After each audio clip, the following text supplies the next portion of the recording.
오늘 하나님의 말씀은 예레미야 17장 5절에서 8절까지 말씀, 구약성경 1077페이지에 있습니다. 예레미야서 17장 5절에서 8절까지 말씀. 다 자신 줄 알고 제가 받들어 봉독하겠습니다. 나 여호와가 이같이 말하노라. 무릇 사람을 믿으며 혈육으로 그 권력을 잡고 그 권력을 삼고 마음이 여호와에게서 떠나는 사람은 저주를 받을 것이라. 그는 사막에 떨기나무 같아서 좋은 일에 오는 것을 보지 못하고 광야 건조한 곳 건건한 땅 사람이 거하지 않는 땅에 거하리라. 그러나 무릇 여호와를 의지하며 여호와를 의뢰하는 그 사람은 복을 받을 것이라. 그는 물가에 심겨온 나무가 그 뿌리를 강변에 뻗치고 더위가 올지라도 두려워 아니하며 그 잎이 청청하며 가무는 해에도 걱정이 없고 결실이 그치지 아니함 같으리라. 아멘. 본 말씀을 중심으로 해서 여호와 하나님을 의지하는 자라는 제목으로 말씀을 나누고자 합니다. 대부분의 세상 사람들은 신앙생활을 하고 있는 성도들을 보고 비웃는 모습들을 보이고 있습니다.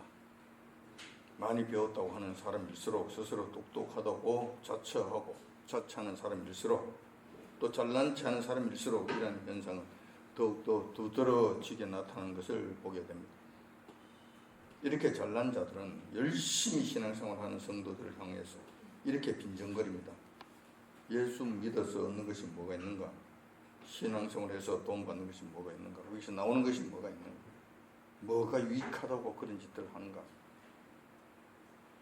새벽마다 기도한다고 나감으로써 새벽잠을 설치고 주일은 주일이라고 예배드리러 간다고 주일날 쉬지도 못하고 그 뭐 하는 짓들인가? 그뿐만 아니라 교인들이라고 하는 자들은 전도하러 나가고 봉사한다고 동원되고 더욱 이상한 것은 헌금이라고 하는 명목으로 많은 물질까지 교회에 바치는데 과연 이러한 일들이 잘하는 것인가? 이런 것들이 과연 지혜로운 일인가? 훌륭한 일이라고 이야기할 수 있겠는가? 그런다는 것이죠. 왜냐하면 노력과 물질을 들인 만큼 나오는 것이 없다는 것입니다. 다시 말해서 이익을 볼 수 있는 것이 없는데 왜 그런 일을 하느냐는 거예요. 실질적으로 무슨 도움이 있느냐라고 묻는 거예요. 그렇다면 신앙생활을 하는 것이, 특히 교회 다니면서 하나님을 섬긴다고 하는 것은 그들이 볼 때, 세상 사람들이 볼 때 바보들이나 하는 짓들이며 지능이 떨어진 자들이 속아서 가는 길이라고 한다는 거예요. 그렇게 확정 짓는다는 거예요. 그들 눈에는 보이지 않으니까, 보이는 것이 없으니까. 그러면서 우리들 신앙생활하는 자들을 바라보면서 손가락질을 하고 멍청하게 뭐 그런 짓이나 하고 그렇게 살고 있어. 그런 시간이 있으면 다른 일이나 하지. 놀러나 또 좀 다니지.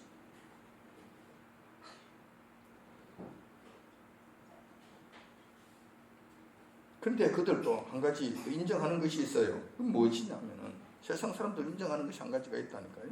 그것이 뭐냐면은 교회 다니면서 마음의 위안을 얻는다고 하는 그분은 그들도 인정한다는 거예요. 그 교회에 나가서, 좋은 교회에 나가서 기도하고 좋은 말씀을 들으면 복잡한 마음이 가라앉기도 하고 다소간 평안을 누릴 수 있다고 하는 것 인정한다는 것. 그런데 신앙생활에 있는 마음의 평안을 얻는 것이, 신앙생활로 인해서 마음의 평안을 얻는 것, 이것이라면, 이것이 전부 다라면 굳이 교회만 나갈 필요가 있는가? 교회에 가서 그 평안을 얻는다고 그 교회만 나갈 필요가 있는가? 교회만 고집할 필요가 뭐 있는가? 이 세상에는 마음의 평안을 얻게 하는 더 전문적인 것이 많다는 것입니다. 더 그럴듯하게 보이는 것들이 많이 있죠. 사실상 우리 주변에 보면 있어요. 불교의 참선, 힌두교, 요가, 단전호흡, 중국의 도가 뭐 이런 것도 있죠. 더 그럴듯해 보여요. 또 그리고 더 고요한 곳에 가서 저 경치 좋은 산중에 들어가서 이런 데 들어가서 무슨 신선이 된 듯한 그런 모습들을 보이고 있는 곳이 많잖아요. 그럼 그런 곳에 가기만 해도 뭔가 평안을 한번 느껴지는 것 같은 이런 마음이 들어요. 사실 그렇기도 하다니. 이런 것이 많은데 굳이 뭐 교회까지 가서 그 마음의 평안을 얻겠다고 뭐 그 난리를 칠 필요가 뭐 있겠는가. 별로 효용도 없는 것 같은데 그 외에도 또 있다는 거예요. 그 외에도 마음을 평안을 얻기 위해서는 여러 가지가 그 외에도 또 있다는 것이. 최근에는 학문적으로 과학적으로 아주 비약적 발전을 하는 분야가 있는데 그것이 바로 심리 상담과 정신과 치료라는 거예요. 이런 것도 있다는 거예요. 그것을 가면은 아예 당장 문제가 됐을 때 치료받을 수도 있고 도움을 받을 수 있는데 그 전문적인 것이잖아. 그거는 과학적으로 검증된 것들이잖아. 거기에 가면 되는데 뭐 그게 알지도 못하는 희망한 그 교회에 다니면서 뭐 하나님을 섬긴다느니 뭐 어쩐다느니 그럼 질질 울기도 하고 뭐 그러고 있느냐. 그런다는 것이죠. 그렇기 때문에 과학과 학문이 발달한 최첨단 사회에서 아직도 마음의 평안을 위해 교회를 고집한다는 것은 합리적이지 않다. 이 바보들이 하는 짓이다라고 단정해버린다는 것입니다. 그래서 그들은 교회에 나오지 않는다. 교회를 아주 우습게 여기고 교회 다니는 사람들을 바보로 여긴다는 것입니다. 결론적으로 말씀드리자면 세상 사람들은 우리 믿는 성도들을 향해서 무슨 특별한 이익도 없는데 왜 몸바쳐 물질까지 바치면서 신앙생활을 하느냐, 하나님을 섬긴다는 그런 일들을 한다고 난리를 치느냐 라는 것이, 그러니까 아주 한심하다는 듯이 바라보고 비웃는다는 거예요. 과연 세상 사람들 그 중에서도 똑똑하고 많이 배웠다고 자부하는 자들의 이러한 주장이 사실일까? 정말 그러한가? 오늘은 이러한 문제에 대해서 한번 생각해 보도록 하겠다는 것입니다. 만약 저들의 주장이 사실이라면 우리 믿는 성도들은 정말 불쌍한 존재가 될 것입니다. 이러한 사실은 특별히 사도 바울이 먼저 말씀해 주셨습니다. 고린도전서 15장 19절에 보면 이렇게 사도 바울이 고백한 내용을 볼 수가 있습니다. 만일 그리스도 안에서 우리의 바라는 것이 이생뿐이면 모든 사람 가운데 우리가 더욱 불쌍한 자니라. 이것이 현실이 된다. 사실이 그렇다. 우리는 정말 이 세상 그 어떤 사람들보다 불쌍한 사람, 바보 멍청이가 된다는 것입니다. 그런데 그들이 알지 못하는 비밀한 것들이 있다는 거예요. 더 큰 것들이 있다는 거예요. 그렇기 때문에 사도 바울은 바보가 아니라는 것이 정말 지혜로운 자라고 자기가 스스로를 지금 증거하고 있다는 거예요. 성경을 보면은, 성경 말씀에서 보면은 하나님을 경외하며 의지하는 자 절대 그렇지 않다고 누누이 가르쳐주고 있다는 것입니다. 오히려 하나님을 외면하는 세상 사람들이 바보며 가련한 자들이며 그들이 미련하다고, 그들이 세상 사람들이 미련하다고 판단하는 하나님의 사람들이 오히려 복받은 자라고 확정해 놓고 있다는 것입니다. 그 성경은 그렇지 않다고 말씀하시는 거예요. 세상 사람들은 그렇다고 바보라고 이야기한다는 거예요. 근데 성경에서는 아니 그들은 자들은 복받은 자들라고 말씀하신다는 거예요. 그럼 두 주장이 완전히 상반되는데 과연 누구의 주장이 옳은 것인가? 누구의 주장이 맞는 것인가?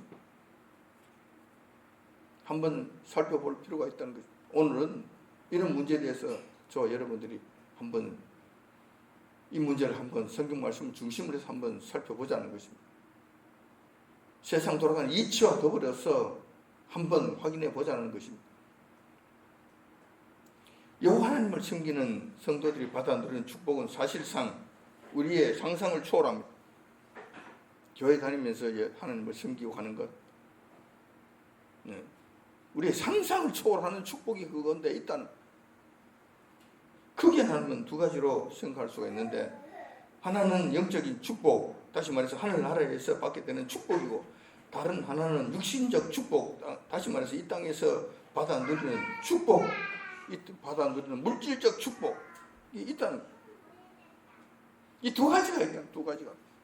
성경에서는 분명히 말씀해 놓고 계시는 거예요. 저 우선 영적 축복에 대해서 잠시 한번 생각해 보면은 이런 것들이 있는 것이죠. 우리가 육신적 생명을 다하고 저 세상, 영원한 세상, 하나님이 계시는 천국에 가면 거기서 누리게 되는 축복은 거의 우리의 상상을 초월하는 것들로 가득 차 있다. 로마서 8장 18절에 그 말씀이 기록되어 있잖아요. 보면은 이렇게 기록하고 있습니다. 생각건대 혈계의 고난은 장차 우리에게 나타날 영광과 좋게 비교할 수 없다. 이 말씀은 우리가 이 땅에서 생명을 다하고 저 천국에 가면 그곳에 누리게 되는 영광이 있는데 이것은 우리가 좋게 비교할 수 없을 정도로 엄청나다 말씀하고 있는 것입니다. 또한 고린도후서 12장 2절에서 4절까지 말씀을 보면은 이렇게 기록하고 있습니다. 사도 바울의 고백이죠. 내가 그리스도 안에 있는 한 사람을 아노니 그는 14년 전에 셋째 하늘에 끌려간 자라. 그가 몸 안에 있었는지 몸 밖에 있었는지 나는 모르거니와 하나님은 아시느니 그가 나고로 이끌려가서 말로 표현할 수 없는 말을 들었으니 사람이 가히 이르지 못할 말이로다. 이 말씀은 사도 바울이 직접 낙원을 갔다 온 체험한 내용을 직접 보고 들은 것을 기록하고 있는 내용이잖아요. 하도 세상 사람들이 하나님의 말씀을 믿지 않고 하나님께서 그렇다고 그렇게 강조하시는 그 말씀을 무시하니까 대표적으로 사도 바울 말고도 여러 사람들이 갔다 온 적이 있죠. 대표적으로 사도 바울을 불러 올려셔서 천국이 어떤 것인지 잠깐 한번 보여주신 거. 잠깐. 그것도 하나님 계시는 천국이 아니라 낙원이야. 낙원. 천국보다도 천국에 이르게 되는 잠시 머무는 중간 기착지와 같은 이런 개념인데 아무튼 그 낙원을 갔다 왔다는 거예요. 사도 바울이 낙원을 갔다 왔다는 거예요. 그 낙원에 갔더니만 이거는 사람이 말로 표현할 수 없을 정도라는 거예요. 말로 안 된다는 거예요. 말 자체가 안 돼요. 그만큼 어마어마하더라고요. 그러면서 끝나요. 어떻건 저떻건 말을 못해요. 가서 그때가 되면 너희들이 다 보게 될 것이니 그때 가서 너희들이 확실히 알아차리고 지금은 그저 말로 형용할 수 없을 정도로 어마어마하다는 것만 알아라 그러거든요. 왜냐하면 사도 바울이 말로 형용할 수 없을 정도로 대단한 것이니까 말로 이것이 말이나 글로서 표현이 안 된다는 표현 자체가 안 된다는 할 수가 없다는 거예요. 사도 바울이 거짓말을 했겠습니까? 사도 바울이 헛거리를 보고 왔겠습니까? 아니잖아요. 자기가 지금 내가 내 몸 안에 있었는지 몸 밖에 있었는지 그것조차 지금 분간할 수 없을 정도로 확실한 이 개념 속에서 그것을 친히 경험했다는 거예요.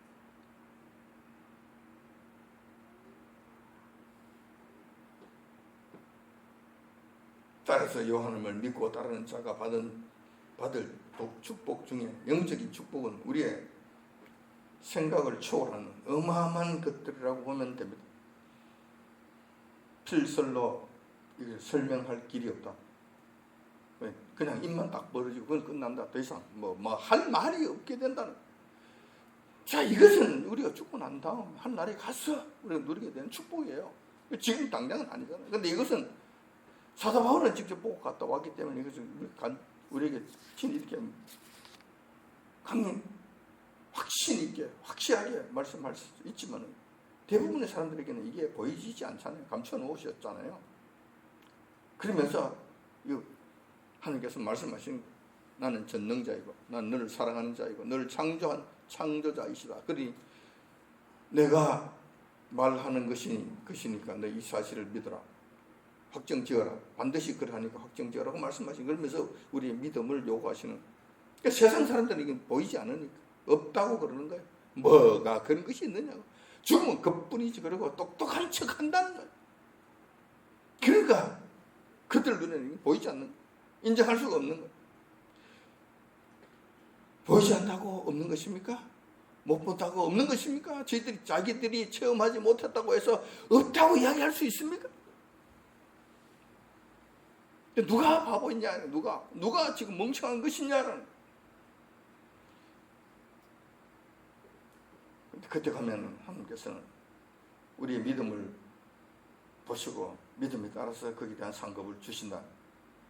믿음이 하나님의 말씀을 믿지 아니하고 자기 고집을 부린 자들에게는 혜택이 전혀 없겠죠. 전혀 받을 수가 없겠죠. 그런데 그때가 되면 이제 늦어버린다는, 더 이상 어떻게 할 도리가 없다는, 방법이 없어진다는, 탄식하고 통곡하고 후회하고 후회해도 소용이 없다는, 이 땅에 있을 때만 그 가능성이, 기회가 주어지게 되는 것이고, 그리고 죽고 나면 하늘께서 완전히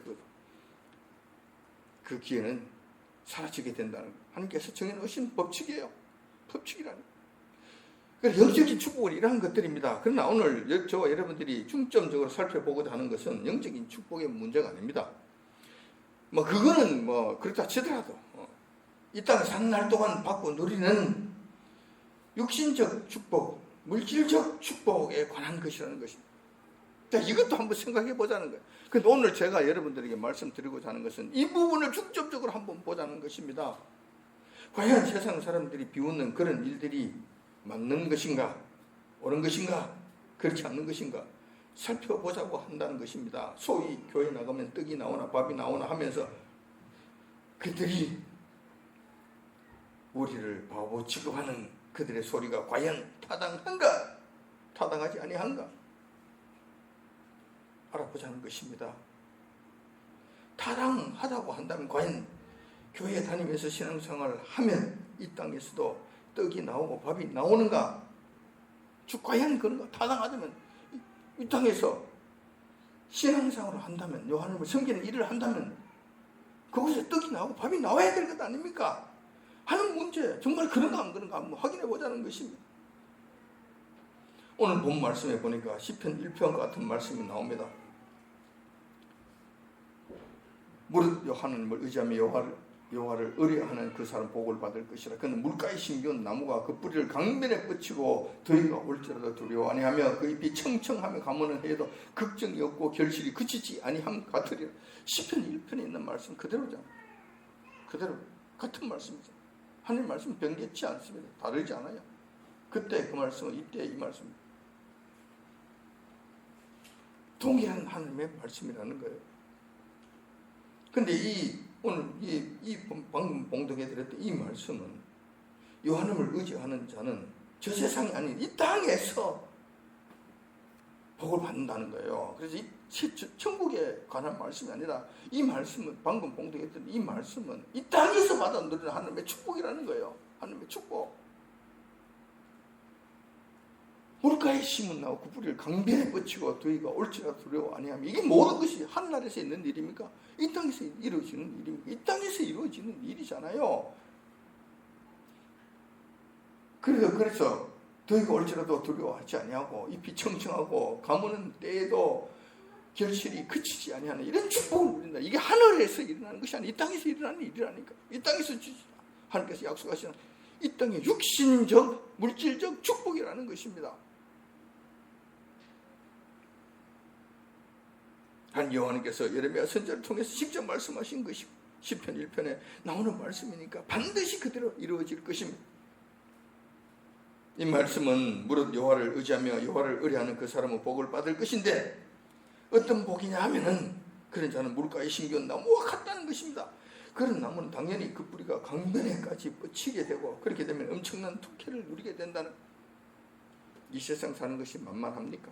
이 세상 사는 것이 그렇게 쉽습니까? 그렇지 않잖아요. 광야와 같잖아요. 힘들고 고통스럽고 물은 부족한 이런 상태잖아요. 근데 하나님을 경외하는 자, 하나님을 의지하는 자들은 물가에 심기는 것처럼 하신다는 거예요. 심는 것은 하나님께서 심습니다. 어떤 사람들은 사막 가운데 심으실, 버려두실 것이고, 어떤 자들은 특별히 물가에 심어주신다는 거예요. 물가에 심게 해주시. 살도록 심어주신다는 것입니다. 그런 자들은 물가에 신견나무와 같아서 그 뿌리가 강변에 뻗치게 되고, 그렇게 되면 엄청난 특혜를 이 땅에 산 날 동안 당안에도 누리게 된다는 것입니다. 어떤 특혜냐? 첫 번째, 두려워하고 하는 환경의 변화가 일어난다고 하더라도 두려워할 것이 없다는 거예요. 우리가 살아가는 이 세상에 살아가는 데 있어서 환경적으로 오는 문제들이 얼마나 많습니까? 어려운 일들 얼마나 많이 부딪히게 됩니까? 답답하고 괴롭고 힘들고 고통스럽고 짜증나고 안 되는 일, 썩는 일, 거짓말에 그냥 끌려가는 일, 얼마나 이런 일이 많이 있어요. 속 터지고 가슴 친 일들이 얼마나 많이 있습니까? 본의 아니게 손해를 당하는 일, 억울한 일, 당하는 일, 수많은 일들을 많이 겪게 돼요. 어쩔 수 없다. 이런 것은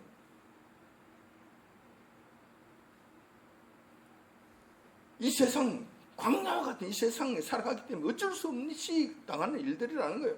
그런데 그런 가운데서 하나님께서 건져주셔서 하늘나라로 다시 보내주시는 그런 것이 아니라 이 땅에 살게 하시는데, 그런 환경 속에 살게 하시는데, 그들이 그렇다 하더라도 그 뿌리는 강가에 심은 나무가 되어서 물가에 연결되도록, 물가로까지 연결되도록 하는 그 축복을 누리게 해주신다는, 이런 땅 속에서 일어나는 일들이기 때문에, 하나님께서 주시는 은밀한 그런 축복이기 때문에 세상 사람들은 보이지 않아요.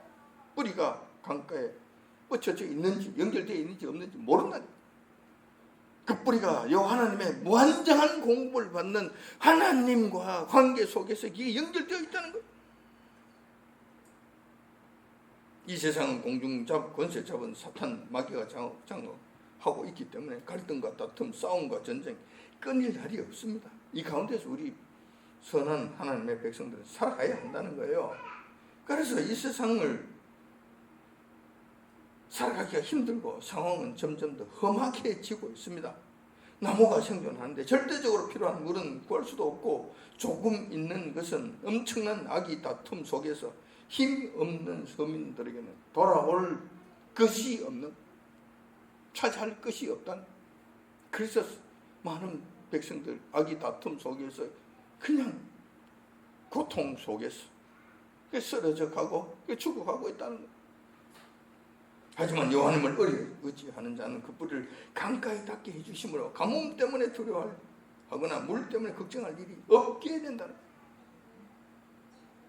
왜냐하면 그 뿌리가 여호와님이라고 하는 무한한 공급의 능력, 그분의 자리에까지 그분하게 닫혀져 있기 때문에, 연결되어 있기 때문에 세상하고는 상관없는 공급을 받게 된다는 거예요. 이걸 어떻게 세상 사람들이 알까? 이 세상 사람들이 그것을 볼 수 있을까? 못하는 것이죠. 그래서 이 땅은 말라 비틀어지고 물이 없어서 그냥 허겁지겁 싸우고 악의 다툼 속에 그게 죽어가고 있을 때 하나님의 자녀들 아무 걱정 없이 하나님께서 주시는 그 공급으로 말미암아 살아간다는, 이 축복을 그들이 알까? 그 두 번째 축복이 있어요. 두 번째 축복은 요 하나님을 의지하는 자는 더위가 오거나 가뭄이 지속된다 하더라도 요 하나님의 도우심으로 인내 그 잎이 청청하며 가뭄이 극심한 해라 할지라도 결실은 여전히 풍성함을 누리게 된다는. 가뭄이 오면은 이 땅의 사람들 어떻게 풍성함을 누릴 수 있습니까? 말라 비틀어져 가고 있는데, 다 죽어가는데 어떻게 풍성함을 누릴 수 있습니까? 아우성을 치고 서로 남의 것을 빼앗으려고 악의 다툼하다가 서로 치고받고 하다가 그것마저도 다 누리지 못하고 죽어가고 있잖아요. 그래서 이 땅에는 분쟁이 끊일 날이 없고, 분쟁이 커지면 국가의 전쟁으로 이어지는 것이잖아요. 이런 것들을 지금도 우리가 보고 있는 현실이에요. 현실. 그 속에서 지금 그들은 악의 다툼하고 있다는 거예요. 그런데 하나님을, 요 하나님, 전능하신 요 하나님, 그분을 의지하며 살아가는 자들은 그렇지 않다는 거예요. 그들과 다른 루트에서 무한한 능력을 공급받기 때문에 환경하고 상관없이, 가뭄과 상관없이 물이 없는 거 상관없이 그들은 늘 잎이 청청하게 되고 푸르게 되고 그거 상관없이 늘 많은 결실을 맺으며 살아가게 된다는 것. 문제없이 살아가게 된다는 것입니다. 이와 같은 말씀은 전능하신 여호와 하나님의 말씀인 만큼 거듭 강조하는 바와 같이 확신해도 됩니다. 이러한 사실은 가장 절망적인 상황에서도 여호와 하나님만을 전적으로 의뢰함으로 말미암아 상상도 하지 못한 축복을 받아 누린 믿음의 선진들이 있습니다. 한두 사람이 아니죠. 그 중에서 한 사람만 제가 여러분들에게 소개해드리고자 합니다. 그는 여러분들도 잘 아시는 바와 같이 바로 아브라함의 손자요 이삭의 아들인 야곱입니다. 여러분들도 잘 아시는 바와 같이 야곱은 동생임에도 불구하고 아버지 이삭으로부터 장자의 축복을 받게 됩니다. 그런 다음 형 에서의 보복을 피해 밧담 아람이라고 하는 그곳 외삼촌 라반이 살고 있는 그 집으로 피신하게 되죠.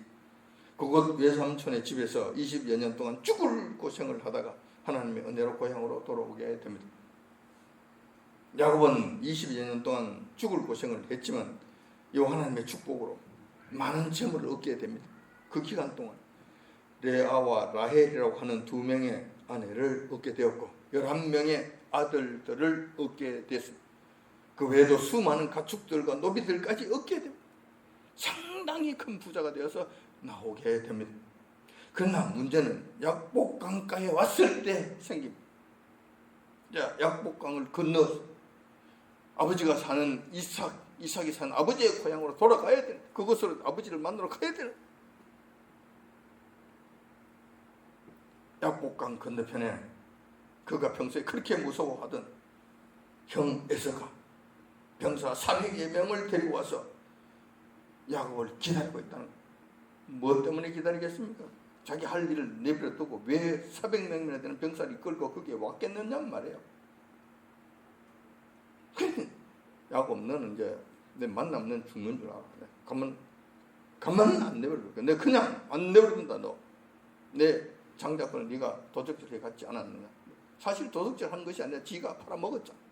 그런데 자기는 도적질 했다고 생각하고 철천지 원수로 생각하고 야곱이 보이면 그냥 그냥 내버려 두지 않는다. 완전 없애버렸다고. 그냥 분기탱천에서 그냥 그러고 지금 버티고 서 있는 거예요. 이것을 이제 목도하게 됐던 거예요. 보게 됐던 거예요. 자, 야곱에게 있어서 일생에 있어서 이보다 더 큰 환란이 어디에 있었겠는가? 야곱의 환란. 앞에는 형 에서가 지금 버티고 서 있고, 넌 건너오기만 하면 넌 죽었다. 뒤에는 정말로 그렇게 야박한 탐욕으로 가득 찬 잔인한 외삼촌 라반이 기다리고, 왜 작별하고 왔기 때문에 라반에게 돌아갈 수 없어요. 돌아갈 수가 없다니까. 돌아갈 수도 없고 앞으로 갈 수도 없고 이제 큰일 난 거예요. 진퇴양난. 이것이 바로 진퇴양난이라고 하는 것입니다. 야곱으로서는 인생 최악의 난관을 맞이한 셈입니다. 저와 여러분들도 이 세상을 살다 보면 본의 아니게 야곱과 같은 환난을 당할 수 있습니다. 이런 환난을 여러분들이 당할 수 있다는, 당한 자들도 있었을 것이고 앞으로 당할 수도 있는 이런 환경에 놓여 있다는, 누구도 장담할 수 없어요. 그러나 이런 일들이, 이런 난관이 우리에게 부딪히는 것이 이게 중요한 것이 아니라 이럴 때 우리가 어떻게 해야 되느냐는 거예요. 이 세상은 어쩔 수 없어요. 이런 일들은 생기게 돼 있다니. 악한 무리들, 세상 사람들 가득 차 있기 때문에 이런 일들이 어쩔 수 없이 발생한다는 거예요. 이럴 때 우리가 어떻게 해야 되느냐는 거예요. 우선 세상 사람들은 이런 난관이 부딪혔을 때 답이 없습니다. 평소 여호와 하나님을 부인한 만큼 여호와 하나님의 능력을 기대할 수도 없고 바랄 수도 없고 그것을 도움을 받을 길이 없다는 거죠. 그럼 자신의 힘밖에 없어요. 자신의 힘밖에 의지할 수밖에 없다는 거죠. 자기 힘으로 모든 것을 다 해결하고 극복하고 그 헤쳐나가야 돼요. 하나님을 부인했잖아요. 하나님을 부인했다고. 하나님의 능력을 의지하는 사람들 바보라고 그랬잖아요. 미련한 자라고 욕했잖아요. 그러니 하나님의 전능하신 그 힘을 그것을 누릴 수 있겠는가? 절대 없는 거예요. 그래서 그들은 자기 힘만 의지하면서 해야 된다는 거예요. 그러나 그 세상 사람들에게도 이런 환난은 늘 닥치게 될 것인데, 우리만 닥치는 것이 아니라 그들에게도 더 많이 닥치게 될 것인데, 내 힘으로 이것을 다 극복하고 해결하려고 막상 현실을 바라보면 앞에는 에서가 버티고 있고 뒤에는 라반이라고 하는 삼촌이 또 버티고 서 있는 거예요. 이거 현실은 지금 보면 공포 그 자체, 이거 어떻게 해야 되느냐, 이거 어떻게 해야 돼? 이런 절박한 상황 가운데 있을 때 세상 사람들은 여호와 하나님의 도움을 절대로 받을 수가 없다. 완전히 단절된 상태, 완면에 여호와 하나님을 의지하는 자는 여호와 하나님의 약속된 대로 복을 받아 누리게 된다는 것입니다. 야곱이 바로 그랬다는 거예요. 야곱이 바로 그랬다는 거예요.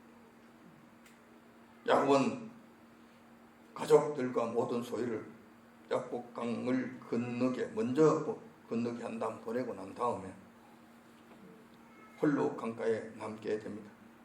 그런 다음에 그는 여호와 하나님과 담판을 짓는 길로 나아가게 됩니다. 여러분들이 아시는 바와 같이 밤새도록 하나님과 씨름을 하면서 당신이 내게 축복하지 아니하시면 나는 가지 아니하겠나이다 하면서 죽기 살기를 매달린, 죽기 살기 하나님께 의지하는 것이죠. 내가 어떻게 뭐 해보려고 하는 것이 아니라 하나님께 정적으로 맡기는 거. 하나님 도와달라고. 난 하나님을 의지합니다. 하나님을 의지하지 않고 나는 살 수가 없습니다. 하나님께 도와주지 아니하시면 나는 죽은 목숨과 마찬가지. 내가 가지고 있는 이 모든 소유가 무슨 의미가 있겠습니까?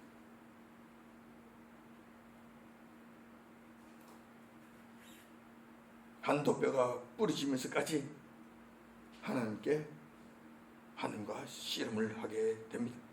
그 결과 어떻게 되었는가? 정말 공포 그 자체였던 형 에서가 밤사이에 그의 마음이 눈 녹듯이 녹아버리는 기적이 일어났던 것입니다. 이 희한한 일이에요. 밤사이에 이 일이 일어났다니. 하나님과 씨름하는 가운데서 하나님께 전적으로 의지하면서 하나님께 그냥 붙잡고 나에게 복을 주지 아니하시면, 이 문제를 해결해 주시지 아니하시면 나는 결코 떠날 수 없습니다. 죽기 살기.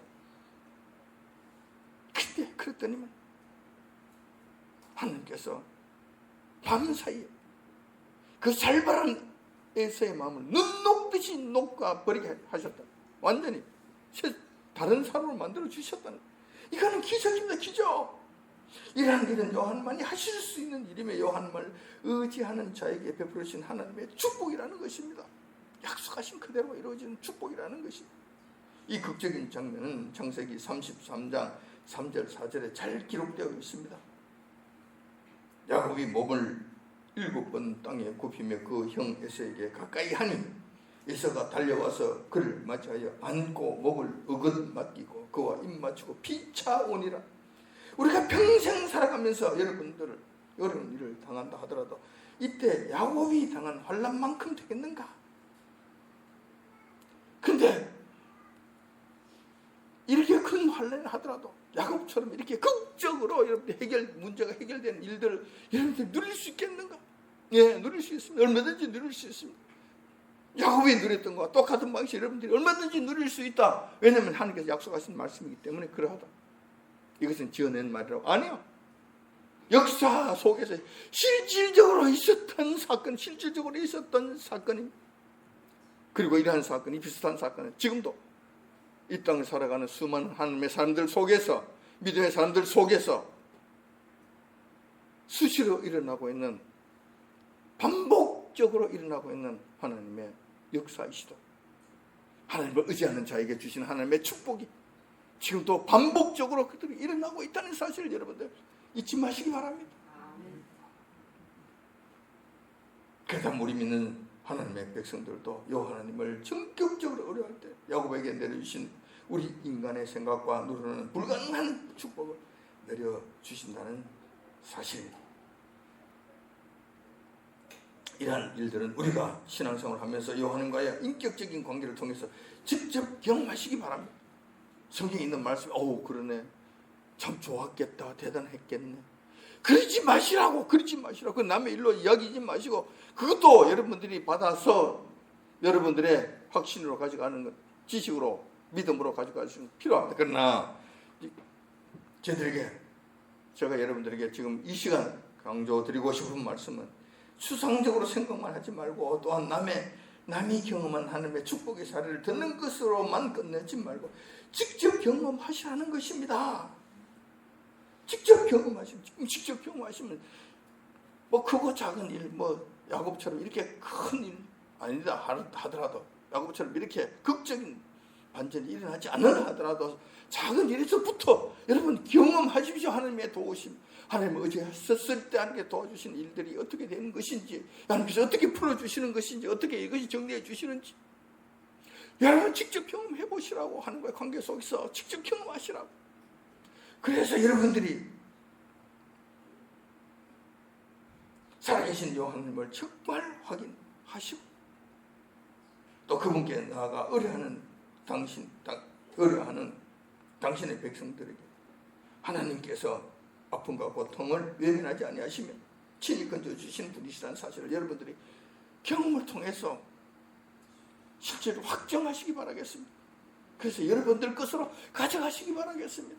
이런 삶을 살아가시길 당부드린다는 것입니다. 반면에 하나님 계심을 인정하지 아니하고 하나님을 의지하지 않는 대부분의 세상 사람들이 어떻게 될 것인가? 오늘 본문 말씀에 보니까 이런 자들은 저주를 받는다고 분명히 가르쳐주고 있습니다. 전능하신 하나님을 알지 못하거나 인정하지 않는 자들은 무슨 일이, 무슨 문제가 발생하였을 때 전능하신 하나님의 도우심을 전혀 받지 못하게 된다는 것입니다. 그런 자들은 자연적으로 의지하게 되는 것이 있는데, 그것은 사람의 힘과 능력을 믿게 된다는 것입니다. 그밖에 없잖아요. 그 외에는 다른 방법이 없잖아요. 그리고 인간의 힘을 의지해서 모든 일들을 처리하려고 한다는 거예요. 이 방법밖에 없는 거예요.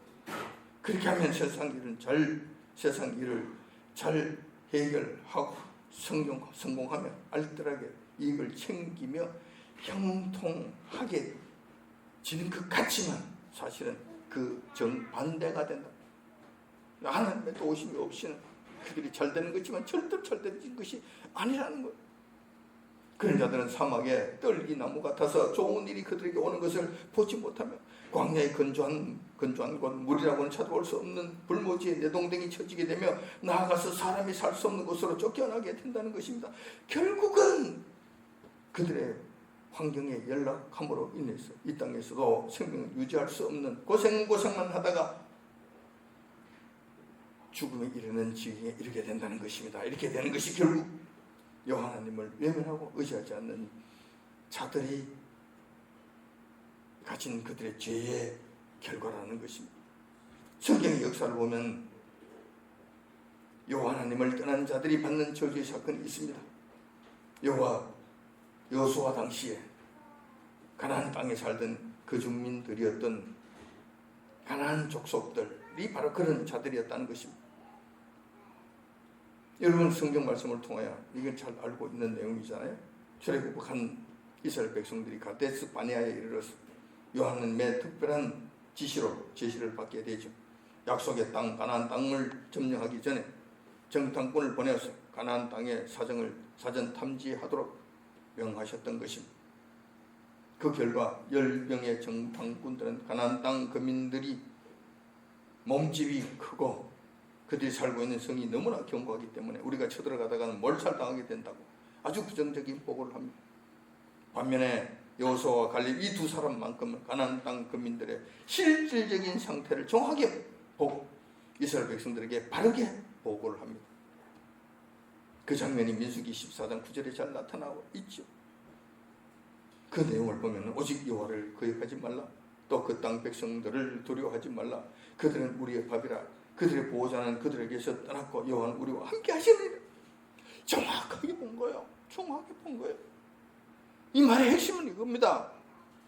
가나안 땅 백성들 보면은 덩치도 크고 성도 견고하고 우리가 가면 맞아 죽을 것 같은 그렇게 보이지만 그건 사실이 아니다.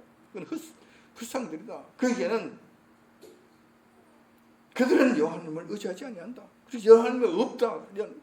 도움을 받을 수 있는 것이 도무지 없다. 그 반면에 우리는 여호와님을 의지하지 않느냐. 여호와님께서 우리와 함께하지 아니하시느냐. 그렇다면 우리는 달려가는 순간에 그들은 우리의 밥이다. 바로 그냥 여호와님께서 하지 아니하는 여호와님을 의지하지 않은 자, 거역하는 자에 받을 여호와님의 그 저주가 그들에게 가득 내려져 있기 때문에 걱정할 것 없다. 그냥 걸어가기만 하면 그건 다 끝난다. 하나님 말씀을 거역하지 말고 하나님 의지하는 이 일에서 떠나지 말고 그 말씀대로 가자 라고 그들은 강조하였던 것입니다.